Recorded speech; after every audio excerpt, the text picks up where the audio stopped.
બેન નું નામ શું છે? બેનનું નામ છે અન્નપૂર્ણાબેન દિનેશભાઈ દેવમુરારી, ગામ એનું? ગામ તાલાળા. હવે તમે એને અહીંયા સારવાર માટે લઈ આવ્યા હતા ને? સારવાર માટે લઈ આવ્યો હતો. કેવી પરિસ્થિતિમાં હતા? ઈ એમ ઉભા થયા ગમે જ નતા અને પાટલો લઈને છે ને ઢળીને ઢળીને હાલતા હતા. હાલતા હતા.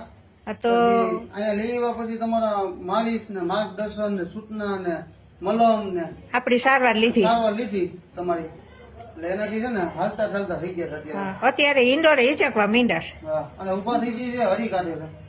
એક તો આપણે પડ્યા હતા, હા. એની સારવાર નહોતી કરી એટલે આખો હાથે તકલીફ વાળો હતો. હાથમાં હોજો હતો, ભાંગી ગયો હતો. ભાંગેલો હાથ હતો. એટલે હાથે વર્કિંગ કરવા માંડ્યો, હોજો ઉતરી ગયો અને જાજી રિકવરી છે ને પગમાં અને પણ સારું થઈ ગયું. કમરેથી માંડીને બેન ને તકલીફ હતી. કમરની આખી એક સાઈડ જ ફેલ હતી. આખી એક સાઈડ જ ફેલ હતી. હા, ગાંઠા જામી ગયા હતા.